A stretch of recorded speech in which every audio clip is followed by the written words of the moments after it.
Dans la quête d'une gestion efficace des tâches, trouver une méthode de priorisation simple mais fiable peut s'avérer un véritable défi. Avec une multitude de stratégies disponibles, comment déterminer celle qui correspond le mieux à vos besoins? Si vous supervisez une équipe, ma suggestion est de considérer la matrice de décision d'Eisenhower ou la stratégie de priorisation ABCDE. Ces approches permettent d'identifier les tâches critiques et de déterminer celles qui peuvent être déléguées ou même négligées. Cela se révèle particulièrement utile lorsque vous collaborez avec une équipe pouvant aider à la répartition des tâches. Pour les personnes gérant leurs propres responsabilités, toutes ces stratégies peuvent également être applicables, même si l'aspect délégation peut ne pas être pertinent. Bonjour et bienvenue chez Mimea Mindset FR. Aujourd'hui, nous allons parler de la méthode ABCDE. Sans plus tarder, explorons les subtilités de la méthode ABCDE et comprenons comment elle peut simplifier votre processus de gestion des tâches. C'est quoi la méthode ABCDE? La méthode largement reconnue ABCDE, issue de l'expertise de Brian Tracy, est une technique simple et efficace pour hiérarchiser les tâches ou les éléments à faire en fonction de leur importance et de leur urgence. Chaque lettre de l'acronyme représente un niveau de priorité différent. Son efficacité repose sur sa simplicité et son intégration transparente dans les emplois du temps quotidien. En mettant l'accent sur les tâches critiques, elle permet de maximiser la productivité, une caractéristique fondamentale des personnes qui réussissent. La clé réside dans l'identification d'un système qui s'aligne parfaitement sur votre approche de travail unique, garantissant une efficacité et une progression durable. Avec sa simplicité et son potentiel d'impact significatif, la méthode ABCDE s'affirme comme un outil prometteur pour quiconque cherche à améliorer sa productivité et à atteindre ses objectifs. Comment fonctionne la méthode ABCDE? Commencez par répertorier toutes vos tâches la veille. Ensuite, attribuez les lettres A, B, C, D et E à ces tâches. Concentrez-vous sur les tâches les plus prioritaires et avancez dans votre liste. Commencez par planifier vos tâches A en premier selon l'ordre de priorité, puis les tâches B, et enfin, si vous avez du temps disponible, vos tâches C. A. Absolument à faire, les tâches classées comme A sont d'une importance capitale et nécessitent une action immédiate. Elles représentent des éléments critiques avec des conséquences potentielles si elles ne sont pas traitées rapidement, souvent appelées les vilains crapauds, selon la méthodologie Manger ce crapaud de Brian Tracy. Ces tâches peuvent également offrir l'impact ou le rendement le plus important de vos efforts. Lorsque vous avez plusieurs tâches, il est utile de les prioriser en les étiquetant A1, A2, A3, et ainsi de suite, en fonction de leur importance relative. B. Bien faire, les tâches classées comme B sont importantes mais peuvent ne pas être aussi urgentes que les tâches A. Les tâches B n'ont que des conséquences mineures. Elles sont cruciales mais pas aussi critiques que les tâches A. Bien qu'elles puissent causer une légère gêne à quelqu'un ou un léger mécontentement, elles n'ont pas la même urgence que les éléments A. Il est toujours conseillé de traiter d'abord les tâches A avant de passer aux tâches B. C. Pouvant être fait, les tâches étiquetées comme C sont gérables mais pas très critiques.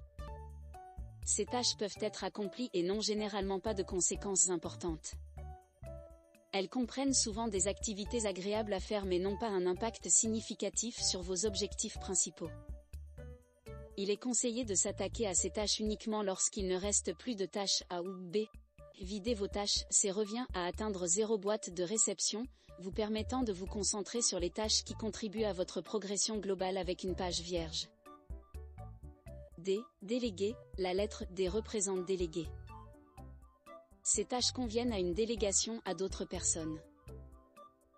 La délégation des tâches vous permet non seulement de disposer de plus de temps et de concentration mentale, mais également de vous concentrer sur les tâches A et B.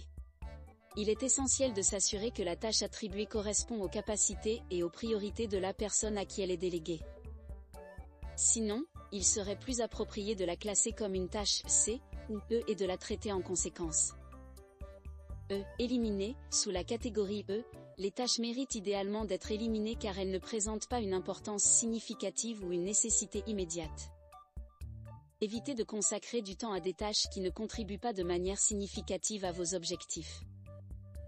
Bien que rayer de nombreuses tâches puisse sembler satisfaisant, consacrer du temps à autre chose que les tâches A et B peut entraver la réalisation de vos principaux objectifs. Appliquons maintenant la méthode ABCDE à différents aspects de la vie. Médecine. Dans un cadre médical, la méthode ABCDE peut être appliquée comme suit. Tout d'abord, les tâches A consistent à effectuer une chirurgie d'urgence pour un patient en danger de mort, tandis que les tâches B incluent la réalisation de bilans de santé de routine pour les patients atteints de maladies chroniques. La gestion des tâches administratives, la mise à jour des dossiers des patients et le dépôt de demandes d'assurance relèvent des tâches C. La délégation de responsabilités non médicales, telles que l'organisation des dossiers des patients, au personnel administratif est classée comme des tâches D. Les tâches E impliquent l'élimination des processus redondants de paperasserie ou de la documentation inutile qui ne contribue pas aux soins aux patients. Entreprise.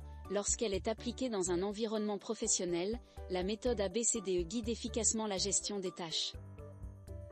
Les présentations clients critiques pour conclure des contrats commerciaux importants relèvent des tâches A, tandis que l'engagement dans la planification stratégique pour la croissance et le développement à long terme de l'entreprise est classé comme des tâches B. Les tâches administratives de routine, telles que l'organisation des fichiers et la réponse aux emails non urgents, sont considérées comme des tâches C. La délégation des responsabilités aux membres de l'équipe pour la mise en œuvre et la coordination des projets relève des tâches D. Les tâches E impliquent l'élimination des réunions non productives ou des processus bureaucratiques redondants qui entravent la productivité globale. Vie personnelle.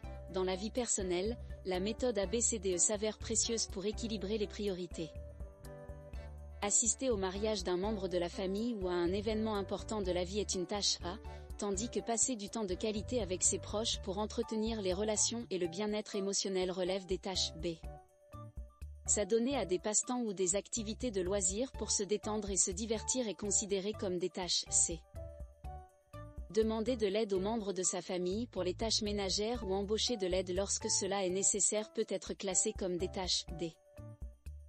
Les tâches E impliquent de réduire le temps passé sur les réseaux sociaux ou devant un écran improductif qui ne contribue pas à la croissance personnelle. La méthode ABCDE offre une approche structurée de la gestion des tâches qui peut considérablement améliorer votre productivité. Nous vous encourageons à la mettre en œuvre, à commencer à classer vos tâches et à constater l'impact positif qu'elle peut avoir sur votre vie quotidienne. Si cette vidéo vous a été utile, veuillez liker, commenter et vous abonner pour plus de précieuses informations sur la productivité et le développement personnel. Nous aimerions maintenant avoir votre retour. Quelle méthode de gestion des tâches préférez-vous, la matrice d'Eisenhower ou la méthode ABCDE, et pourquoi? Veuillez partager vos réflexions dans les commentaires ci-dessous. Merci de nous avoir rejoints aujourd'hui chez Mimea Mindset FR. N'oubliez pas qu'avec les bons outils et stratégies, vous pouvez prendre le contrôle de votre temps et atteindre vos objectifs de manière plus efficace. Si vous avez des questions ou si vous souhaitez partager vos expériences avec la méthode ABCDE, n'hésitez pas à laisser un commentaire.